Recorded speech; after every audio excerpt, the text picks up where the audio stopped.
Good afternoon, everyone.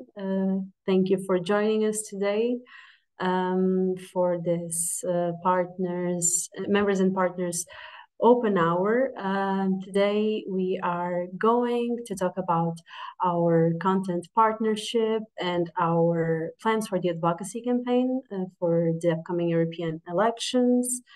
We have a bit of a packed agenda, so first, we are going to give you a bit of context since we know we are welcoming a lot of new faces today. So we are, with our 10 pieces process, we will show you where we've been, where we are, and where we want to go next, hopefully with some of you.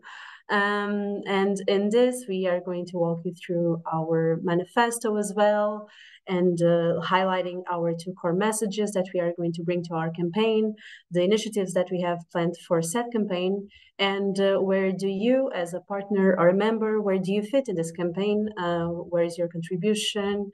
How is this also beneficial for you? And we will have 2 moments of breakouts to discuss, to dialogue, and also to hear and receive your contributions. And to start off, I would I would invite you all to write on the chat your name and the organization that you are representing here today. Just say a quick hello. And if you want to share any other thoughts with us in the chat, please feel free to do so.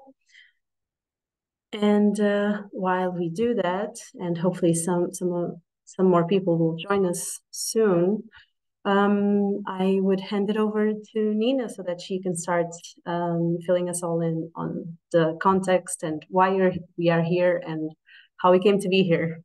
Nina. Yeah, so I think everybody in this room knows ECOLISE, but I've just put in this slide for partners who might not know ECOLISE because we're reaching out to external partners and to members of ECOLISE at the same time for this campaign. So ECOLISE is mainly about collective action, and that's why we think it's important to bring collective action to the center of attention of policymakers on EU levels. And next slide, please, Sarah. So for those who've been in this process, this is also known. We are talking about an advocacy campaign about the European Green Deal. And why are we doing this? Because the European Green Deal is a window of opportunity or a ray of hope. It depends on how you look at it. And we see a need for connecting that what's happening on EU levels with that what's grassroots levels. And here you can see this image of a tree, and it's still my favorite image of what's happening in this 2-year process. We're trying to get the juices flowing, the capillary forces. So connecting the tree canopy and the roots are grassroots, collective action, community-led initiatives. And in the next slide, you can see again a wrap up of why is this European Green Deal important? Why does ECOLISE as an association of meta networks and networks in different EU countries target this Green Deal? Because we want to influence legislation at EU levels. We want to ask for a swift localization in the member states of the European European Union. And one thing is especially important, allocation of resources. With the Green Deal, we have environmental laws, but we also have resources which are there and which we want to make available for citizens and collective action in general. Thank you, Sarah. Next slide, please. So what did we do?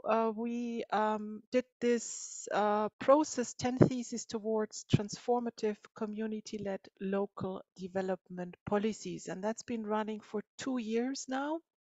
And I just want to remind us all that in these 2 years, we position community-led initiatives towards the European Green Deal in this live Google document. And if you have a look at this live Google document, and the link is in the slides, then you will see, could you go back, please, Sarah? Sorry. In the slides, one back. Then you will see that it is a 50 to 60 page live Google Doc. We've done a consultation process now with over 900 people from 135 organizations. We have 40 process partners who have joined us in this process. And now we're gearing up towards an advocacy campaign. These 10 theses will stay. They're kind of like the fertile soil, which nourishes everything that we're doing. So if you follow this link, you will see that this document is still there and it's still alive, and it's meant to nourish also other manifestos that ECOLISE will bring forward in the future. And if we go into this format, it is about asking what is transformation, why collective, why local, why development, why policy. So the approach of ECOLISE overall is to deep dive and to trigger deep conversations. So a bit, counterintuitive to what's happening. We're trying to distance ourselves and say we're going to take time for this process and care, because it's important to change worldviews, attitudes, and beliefs. And you change them by having deep conversations. So that's kind of the theory of change, which is applicable also to the advocacy campaign. And the next slide. This is the process in a nutshell, and you can see we're now past the main policy event 2023. That's on the upper right-hand corner, and we're gearing up towards the advocacy campaign with the time for Collective Action Manifesto as the basis. And if we have a look at the next slide. This manifesto is the outcome of a co-creative process. It started as a consultation process, but it went towards co-creation based on the 10 theses Google Live Doc as the fertile soil. So we worked in groups on this with our over 40 process partners. And we published the manifesto on the 7th November. And if we just go one back, so 7th November was the main policy event. We had over 500 people attending, which surpassed our expectations by large. We were thinking about 100 people, 120. It was a hybrid event. We had Philippe Lambert there, the organizer and initiator of the Beyond Growth Conference and member of the European Parliament, and other MEP, Francisco Guerrero. And my colleague Duncan is posting the event report in the chat. And the next slide. So basically, the launch of the manifesto happened on the 7th of November. Now it's the 4th of December, and we're gearing up towards building on this very strong interest by NGOs, by policymakers into what ECOLISE and what this process, what all of us have to offer, collective action, a constructive narrative about hope. So we're trying to build up to the next phase, which is the advocacy campaign next year. Advocacy campaign because next year, as you might all know, 6th to 9th of June, there are the European elections for the European Parliament. And it's going to be a make or break moment for the Green Deal. So many of us think, this is going to be around forever. It's like a tree, it grows and then it's just there. But it's part of a human system, this Green Deal, it's politics. So it might be strongly weakened. And the predictions right now are that conservative and far right will have a majority or a strong vote for conservative and far right. And so the future of the Green Deal is not secure. And throughout this process, we learned that it's important to have a strong framework from EU levels for collective action and communities to thrive. So what do we want to do? We want to do a Go Vote campaign, which says go vote and vote for a strong European Green Deal with collective action at the heart. We have 3 phases for that. And sorry, Sarah, if you, yeah. if you could. Yeah, thank you. So phase one is outreach and alliance building, and that's where we're in right now. So we are trying to build alliances with partners as we've done throughout the whole consultation phase. The goal two is starting in March until June, outreach to citizens and community-led initiatives. So this is the real Go Vote campaign. And the goal three is throughout to influence policymakers on European levels, but also on national levels. And we'll explain a bit what the phases are. So outreach to partners. Basically, we will do that by participating in external events. 7th to 8th December, there is a follow-up series of events to the Beyond Growth conference in Brussels. There's a Belgian Council presidency on 8th to 9th February, other events.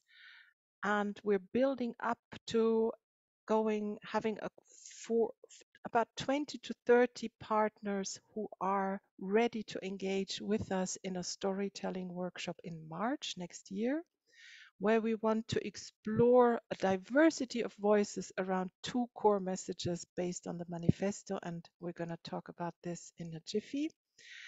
What ECOLISE offers is their communications toolkit for social media and a video, and also a way how the functioning of the storytelling can work for each of the partners.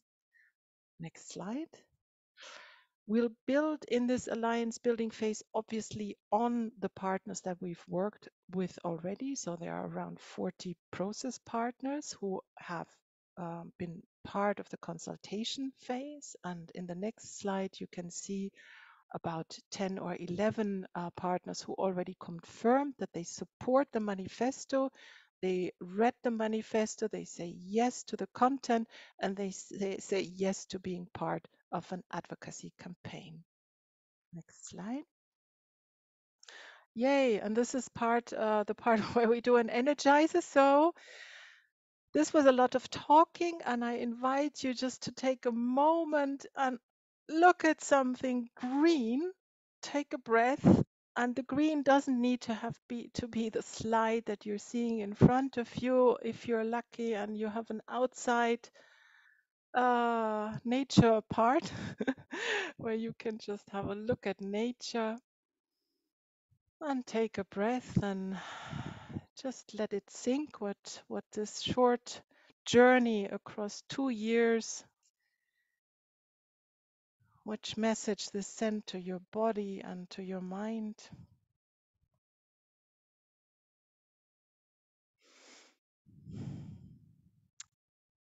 And then slowly return back to the slide. Fran is showing something green. Ah, that looks very nice. And slowly we're returning back to the slides, refocusing on our virtual room here, and focusing on the next phase of this campaign, and that's the outreach to citizens and community-led initiatives. So from March to June, that's really building up to the hot phase of the campaign, because the elections are from 6th to 9th of June. What we want to do is trigger deep conversations about the manifesto, and we'll do that at key events. We have a few events already identified, but are open also to your, recommendations for events. So if you know any, let us know. The Climate Book Fair has indicated interest, and they are already a content or campaign partner. That's in Leipzig at the book fair. We will have a ECOLISE General Assembly in May, which is going to be hybrid, but also in person. And we are planning for a special mobilization action close to June, where we say go vote. And we will also provide background, who to vote, because it's not easy to know who to vote for. And meta networks like Climate Action Network Europe are preparing something which is called a scoreboard, where you can see what did my MEP vote on in the past. So what was his or her vote for or against the Restore Nature law, for example, where the Conservative party or group within the parliament took a stance of voting this law down. So it was very controversial. In the end, we have a nature restoration law, so that's great. But that's just to let you know there will be information also about who voted how in the European Parliament in the past. ECOLISE and my colleague Maria Sanchez is, I think, with us in the room, will also provide a storytelling toolkit, which is meant for social media, and a video to support partners to communicate with their own voices and communicate their own stories and narrative around the core message we've identified. Sarah, the next slide. So the goal 3, as I said, is to reach out to policymakers at all times. Policymakers, future MEPs, members of the European Parliament, are kind of open to influencing, let's put it like that, until February, March, and then it's just campaign mode, so then it's basically too late. But we want to influence policymakers on EU levels. We can make use of existing synergies with meta networks such as Climate Action Network Europe, EEB, European Environmental Bureau, and others, because they're also gearing up for large election campaigns where ECOLISE will be part of.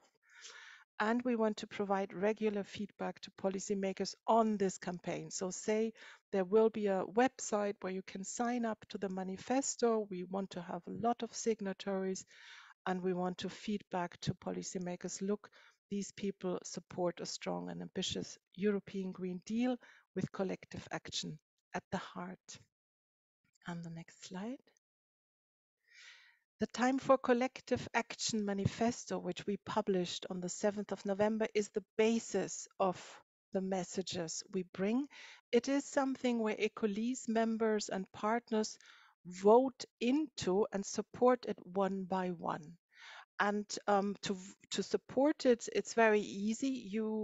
We ask you to read it either personally or as an organization, and then say, yes, we support the content. And that's the first step to being a campaign partner, because this is the basis of our collective action here together. And in the next slide, you can see the 2 core messages that we propose to make the basis for this advocacy campaign. And the first message is collective action is important and needs support, because it is a source of what one can call social innovation. So changing worldviews, beliefs, cultures is at the heart of the transformative change we need. And CLIs, as we call them in short, community-led initiatives, but any collective action does that actually. And policy needs to acknowledge that and support and resource collective action and social innovation. The second core message is support the right to have a choice to live sustainably. And that's kind of a lot to do with freedom, because right now each of us does not have the freedom to live sustainably, which is kind of odd, because in this network we're people who really want to live sustainably. But if you look at the systemic part, which must enable and facilitate lifestyle and behavior changes, then this systemic part is just not up to scratch yet. So basically we demand systems change to be able to have a choice to live sustainably for all. And if we go forward, then you will see that these 2 core messages are at the heart of the phase where we want to plan the storytelling workshop in March next year, together with 20 to 30 partners, hopefully, who we will have by then. And we want to frame these core messages, so make them even simpler, more attractive, and empower partners to speak in their own voice. If it's about, the choice to live sustainably, I'm sure that each of us has, a situation in her head or in his head where okay, that's where I wanted to live sustainably, but actually I couldn't. And we'll come to that later in the breakout rooms. And if we look at the core messages, I'll just show them to you in the slides very quickly. So that's support community-led initiatives as laboratories for transformative social innovation. And the second one is support the right to have a choice to live sustainably.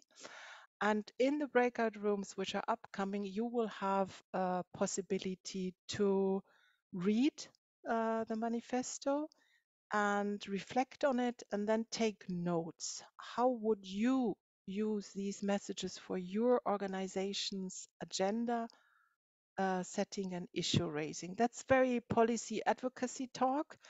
If we break it down to normal, simple language, it's just, which story would you tell? Like social innovation is necessary, it needs support. And support the right to have a choice to live sustainably. Why can't I live sustainably right now, although I really try? So what are the systemic barriers?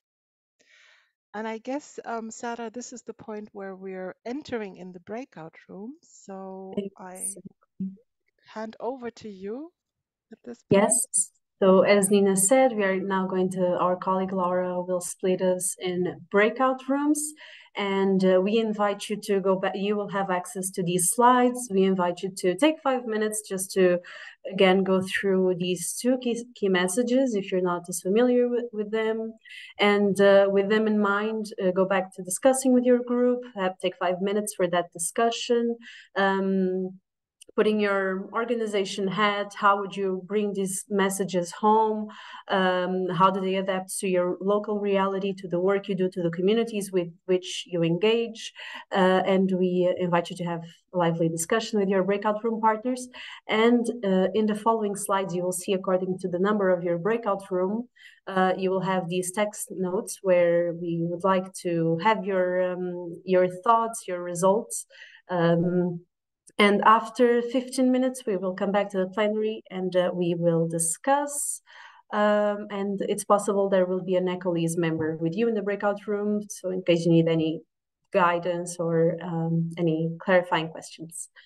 So we will see each other in roughly 15 minutes. And the link to the slides is being shared. And we will share them again if necessary in your breakout room. Yeah. And to say, if you do happen to be somehow stuck or need some clarification in your breakout, there should be a button you can hit, like asking for support. Then I will be notified as the host and I can come into the room if that's needed. Should I send us off, Sarah? Are we ready?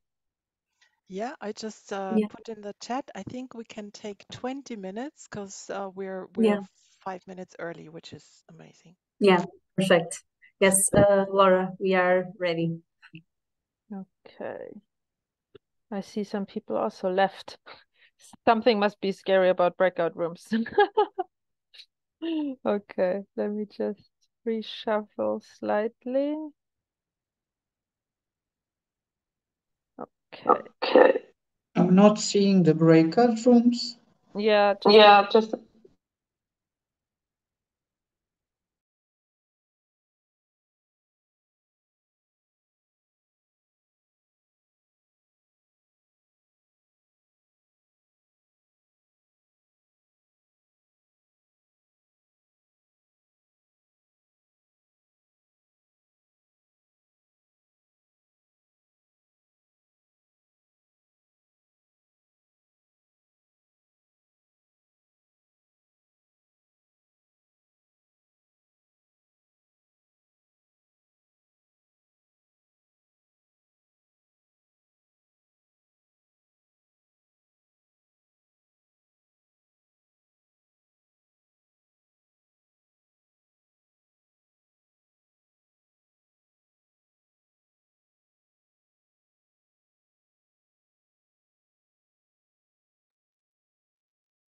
Hello, Eleonora.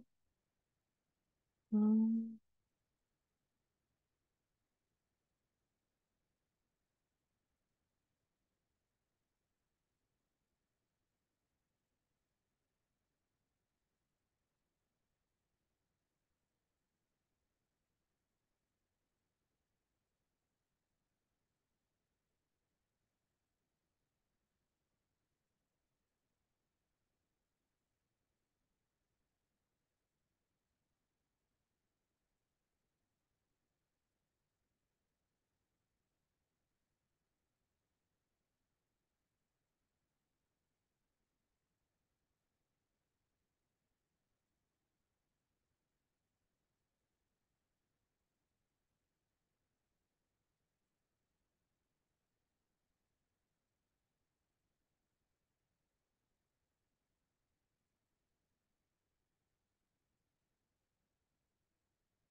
So we are back. Thank you for the lively discussions, and for also for your notes and for inputting your thoughts.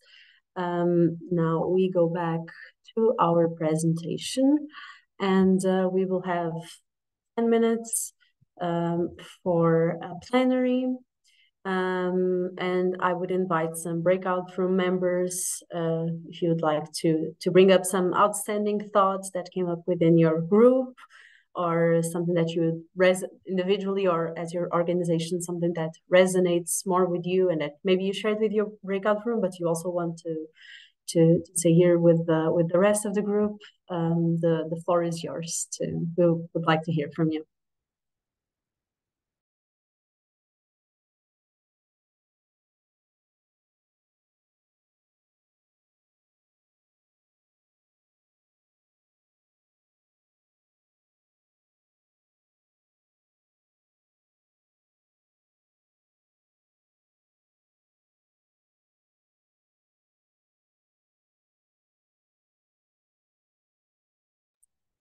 Or alternatively, we can also go through our harvesting slides, and we can together, maybe for most of you, it will also be the first time seeing the other breakout rooms notes. So for instance, here in breakout room, something that stands out to me is, for instance, reinforcing the need for funding for further resource and the capacity building potential within these. There is also I also see that these messages resonate in the sense that someone in the policy space, namely at the Commission, sees the need to do this sustainability mainstreaming and to make sure that there is scale and that is something that's accounted for in projects, more broadly speaking. Also the potential to spread messages and spread awareness. And also, on the other hand, spreading, but also scaling it down, adapting it, making it local. In breakout room 2, again, we see very much this call for resourcing, for funding, how it is necessary to do proper work, not being worried about losing a safety net. Again, this idea of certain things need to be mainstreamed. Before it was this, we saw the sustainability perspective. Here we see a call for mainstreaming permaculture, ethics. Again, we call for this perspective on EU funds.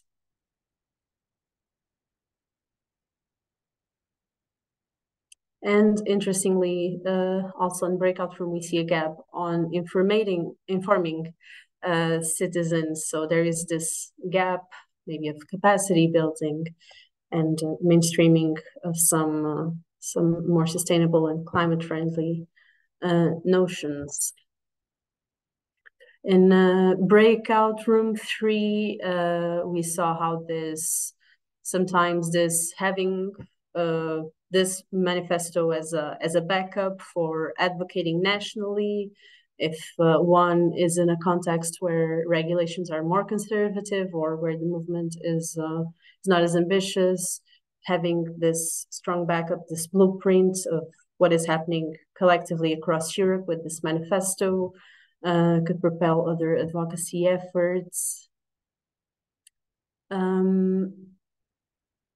And we see again this, and this comes up very often in these moments, that we know in our realities that when CLIs and municipalities or local governments collaborate, it usually goes successfully. It's a win-win situation. So again, proving core message number 1 and the need to spread this and to enhance collaboration with municipalities, so across the context of CLIs. And in breakout room 4, it stands out. Again, having the choice to, this context permaculture, and how policy choices not always support citizens' best interests, so they are not always in citizens or in the environment's best interest. We also had that in breakout room 3. Breakout room 3, and Zoran sees this in Croatia in regards to tourism policies and also hydrogen now across Europe.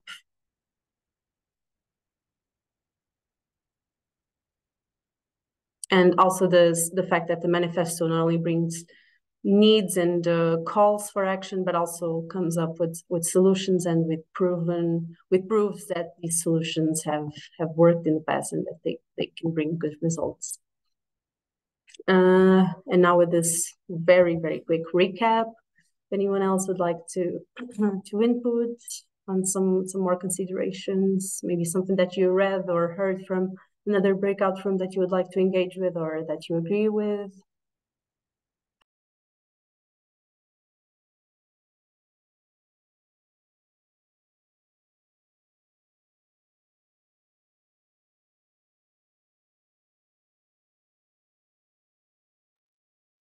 But if not, or if not now, we are always open to hearing you in other instances. And these materials will be made available for you. So if you want to revisit them later on. And maybe we can move on to our next phase for today's call, which is about our partnership concept and what we have in store for campaign partners. And I will hand it over to Nina. Yeah, thank you, Sarah, for this recap of what happened in the breakout rooms. The partnership concept, there is a link to a Google document which explains it in more detail. We are trying to make it really easy for partners to join. So basically, you can do very little and be a campaign partner. That means read the manifesto is kind of the minimum part. Read it and say, yes, I support this as an individual, as an organization.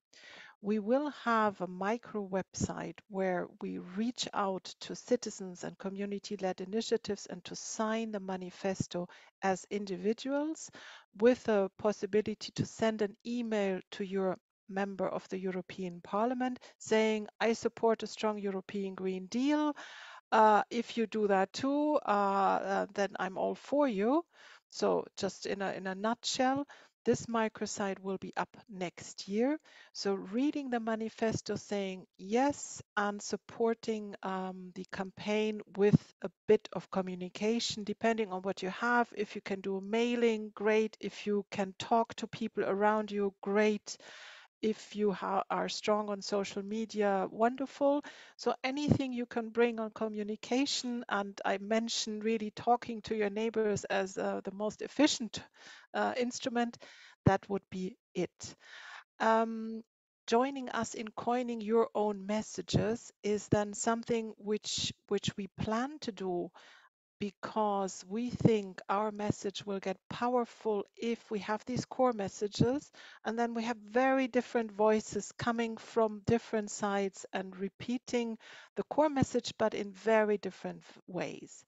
So that's where we would like to see partners come in also for a storytelling workshop, which we're going to do with an expert in March next year.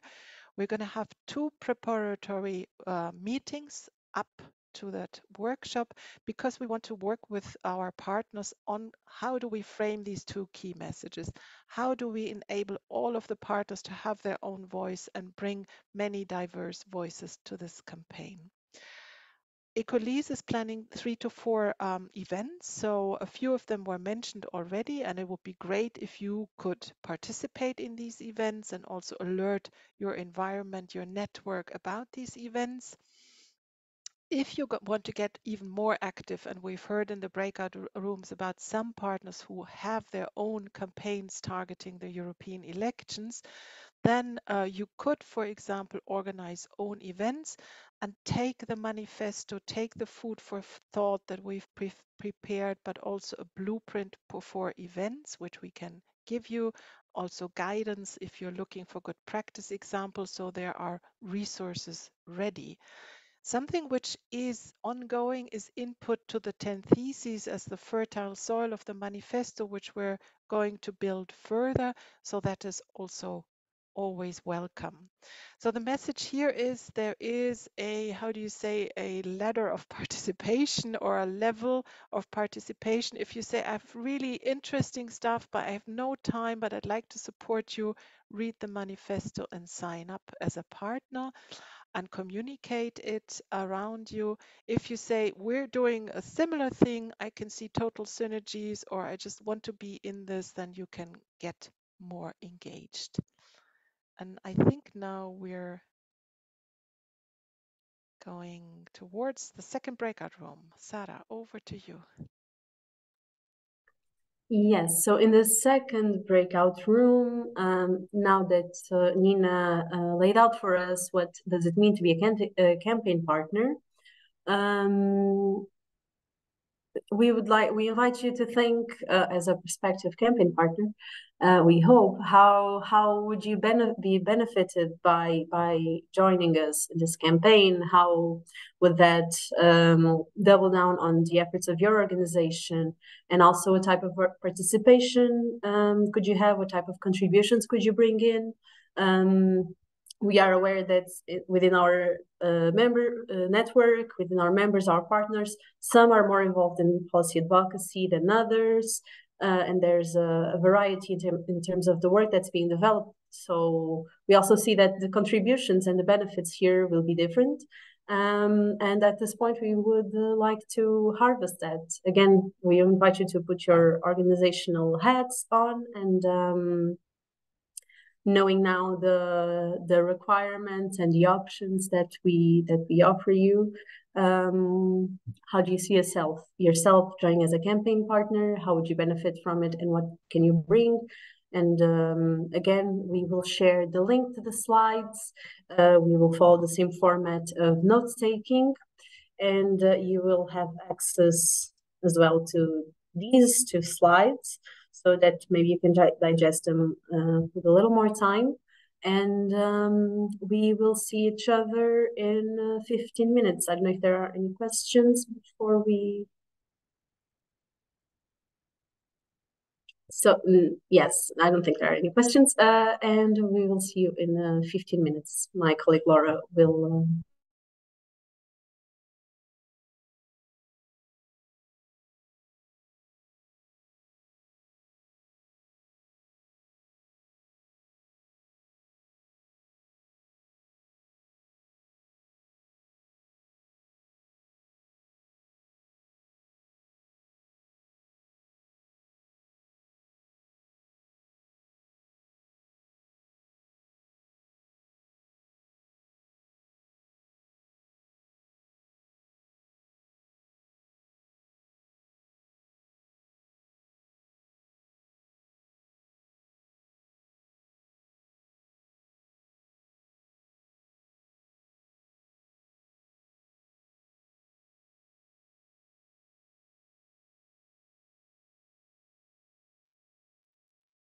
I believe we are all back by now. Some people are. Duncan is still wrapping up some last thoughts in the notes. And I would start by inviting you to. We'd like to bring some considerations from your breakout room or from your own reflection, if you'd like to share them with the wider group. And if not, we'll go back and see some outstanding ideas from each of them.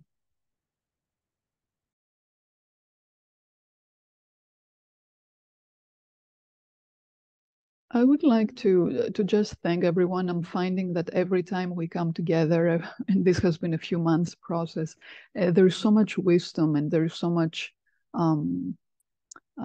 beautiful sharing. So I just want to thank everyone for this.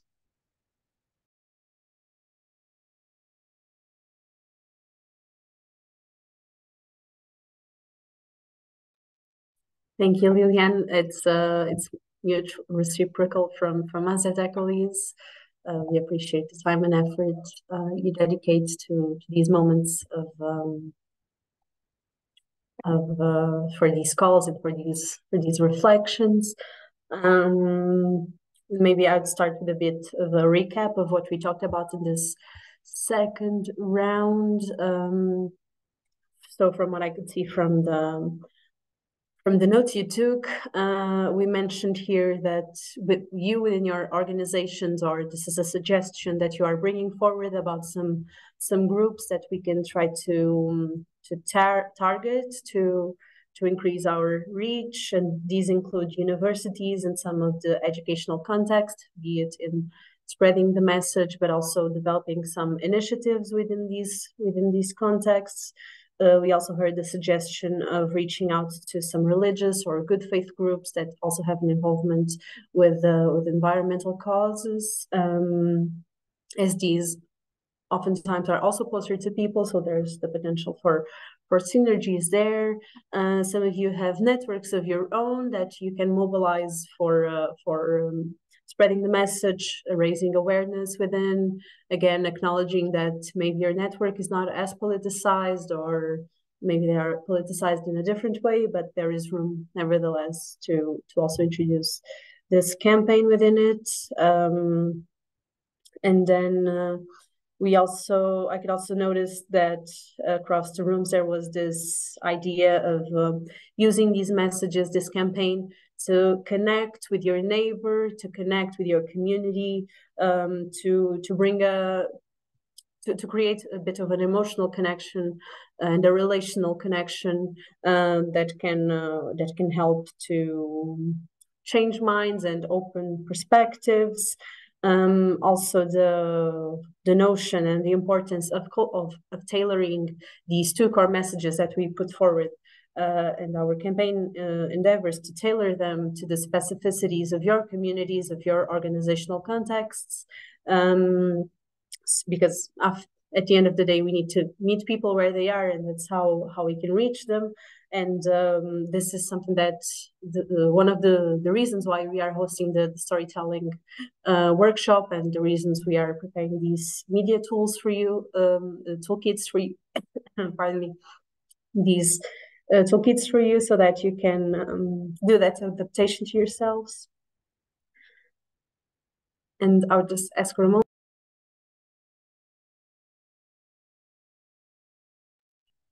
Winter, thanks. And we also heard a perspective of human rights that can be used here to frame these messages. And maybe I would pass it to Nina if you want to add something. Yeah. Thank you, Sarah. Thank you. I would like to add that there is one breakout room. I think it's breakout room number 4, where we have that it's important to realize the bigger picture. So connect local and EU levels, which is what we're trying to be doing for 2 years, and that's the aim. Morgan said something which I find really interesting: local campaigns for locals to ask their electorate directly what they need. And the European elections are a window of opportunity. The far-right parties will be there for the first time present. There are plenty of initiatives. They are discouraged by political issues from the local to the global. Eleonore, trainee at the institutions, connected with many CLIs and BBTs to support. Everyone involved are politically engaged, and also the least politically engaged due to distrust in the institutions.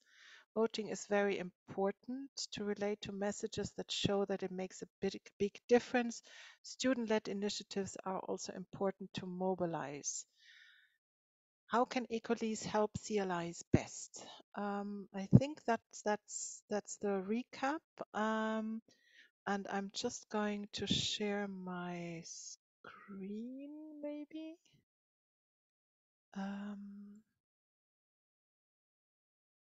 So we can.